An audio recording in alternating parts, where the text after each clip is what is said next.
जय श्री हरि, जय माँ लक्ष्मी। प्रिय भक्तगणों, आज मैं आप सभी को बताने जा रही हूँ अजय एकादशी व्रत 2024 में कब रखा जाएगा। अजय एकादशी का व्रत कब है? 28 या 29 अगस्त। जाने सही तारीख, महत्व और व्रत पारण का समय। पारण कैसे करना चाहिए, पारण करते वक्त किन चीज को आपको नहीं भूलना चाहिए, क्या खाना चाहिए, कैसे खाकर व्रत का पारण करना चाहिए, तो सारी जानकारी आज मैं इसी वीडियो के माध्यम से आपको बताने जा रही हूँ। तो ध्यानपूर्वक सुनिएगा, अंत तक बनी रहिएगा। भाद्रपद मास के कृष्ण पक्ष की एकादशी को अजय एकादशी के नाम से जाना जाता है।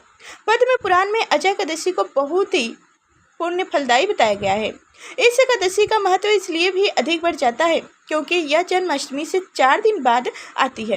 पद्म पुराण के अनुसार अजय एकादशी का व्रत रखने से व्यक्ति के जीवन में सुख समृद्धि का वास होता है।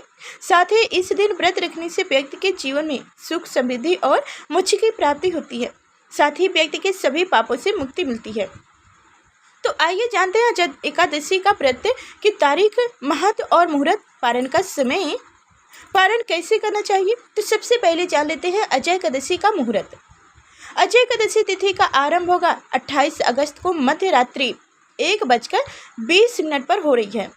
अजय एकादशी तिथि का समापन 29 अगस्त की मध्य रात्रि 1:38 पर होगा। उत्तर तिथि में एकादशी तिथि 29 अगस्त को होने के कारण अजय एकादशी का व्रत 29 अगस्त को ही रखा जाएगा। 29 अगस्त को 2 शुभ योग भी बन रहे हैं। पहला सिद्ध योग और दूसरा सर्वार्थ सिद्ध योग। इन दोनों युगों को ज्योतिष शास्त्र में बहुत ही शुभ माना गया है। इस दौरान आप भी जो पूजा पाठ करेंगे वह सभी सिद्ध और सफल होते हैं। इसलिए इस बार अजय एकादशी के दिन दान पुण्य के कार्य करने का दोगुना फल प्राप्त होगा। तो आप जानते हैं अजय एकादशी व्रत पारण का समय। अजय एकादशी व्रत पारण का समय 29 अगस्त को 7:34 से 9:10 तक आप व्रत का पारण कर सकते हैं। इस दौरान व्रत का पारण करना बेहद शुभ रहने वाला है। तो अब जानते हैं व्रत खोलने के लिए करें यह काम।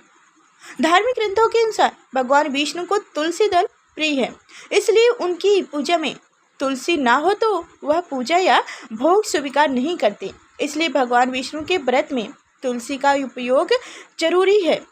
साथ ही एकादशी व्रत के पारण के लिए भी तुलसी पात्र को मुंह में डालकर करना चाहिए। मान्यता है कि आंवले के पेड़ पर भगवान विष्णु का वास होता है, इसलिए आंवले का भी एकादशी व्रत के दिन व्रत के लिए विशेष महत्व होता है। इसलिए एकादशी व्रत का पारण करने के दौरान आंवला खाना चाहिए। इससे अखंड सौभाग्य, आरोग्य और संतान सुख की प्राप्ति होती है। एकादशी व्रत में चावल खाने पर रोक है, इसलिए एकादशी व्रत पारण चावल खाकर करने का नियम है। मान्यता है कि एकादशी के दिन चावल खाने से मृत्यु के बाद प्राणी का जन्म रोगनहीन वाले जीव की योनि में होता है, लेकिन द्वादशी को चावल खाकर व्रत का पारण करने से इस योग से मुक्ति भी मिल जाती है। सेम को कफ और पित्र नाशक माना गया है। ऐसे में पारण के समय सेम को अच्छे भोज्य पदार्थ के रूप में माना जाता है।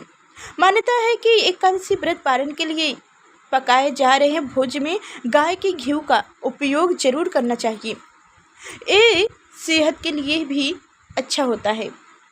एकादशी व्रत पारण में मूली, बैगन, साग, मसूर का दाल, लहसुन, प्याज आदि का उपयोग नहीं करना चाहिए, क्योंकि बैगन पितृदोष और उत्तेजना बढ़ाता है और मसूर की दाल अशुद्ध मानी जाती है। वही मूली की तासीर ठंडी ही होती है, इसलिए यह व्रत के ठीक बाद सेहत के लिए सही नहीं होती। इनके अलावा लहसुन, प्याज तामसिक भोजन पदार्थ माना जाता है, इसलिए व्रत पारण में इसका उपयोग नहीं करना चाहिए, क्योंकि इसकी अनदेखी पर उत्तेजना, क्रोध, सिंह और अशांति की भावना बढ़ती है। तो अब जानिए अजय एकादशी का महत्व। पद्म पुराण के अनुसार जो व्यक्ति अजय एकादशी का व्रत करते हैं उसे सभी पापों से मुक्ति मिल जाती है। अजय एकादशी के प्रभाव से व्यक्ति के पाप का नाश होता है। साथ ही इस व्रत के प्रभाव से व्यक्ति को मोक्ष की प्राप्ति होती है। मान्यता है यह भी है कि इस व्रत को करने से अश्वमेध यज्ञ के बराबर शुभ फल की प्राप्ति होती है। तो जय श्री हरि, जय माँ लक्ष्मी। आप सभी को यह जानकारी कैसी लगी बताने के लिए कमेंट बॉक्स में जय श्री हरि, जय माँ लक्ष्मी अवश्य लिखिएगा। और हमारे चैनल पर नए हैं तो लाइक और चैनल को सब्सक्राइब अवश्य कीजिएगा। एक जानकारी ज़्यादा से ज़्यादा शेयर भी कीजिएगा। फिर मिलेंगे अगले नेक्स्ट वीडियो में, तब तक के लिए धन्यवाद।